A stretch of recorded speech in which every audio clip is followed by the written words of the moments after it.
நீ வெளிநாட்டுக்கு போன நாளிலிருந்து இந்த வீடு வீடா இல்லை, ஒரு அமைதியான நினைவகம் மாதிரி இருக்கு. உன் சிரிப்பு கேட்ட இடத்துல இப்போ என் மூச்சு மட்டும்தான் ஒலிக்குது. ஒவ்வொரு நாளும் பேசுறோம் தான், ஆனா தொலைபேசி சத்தம் நீ என் அருகில் இருப்பது போல் இல்லை. நம்ம குட்டி தூங்கும் முன்னாடி உன் புகைப்படத்தை கிஸ் பண்ணுது.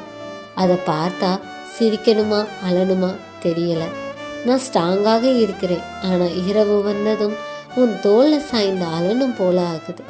காதல் தூரத்துல இல்லை, ஆனா நீ இல்லாம வாழ்றது தான் கஷ்டம். வா மாமா, சீக்கிரம் வா, நான் உனக்காக காத்து கொண்டிருக்கிறேன். நீ இல்லாத என் வாழ்க்கை முழுமையாகாது.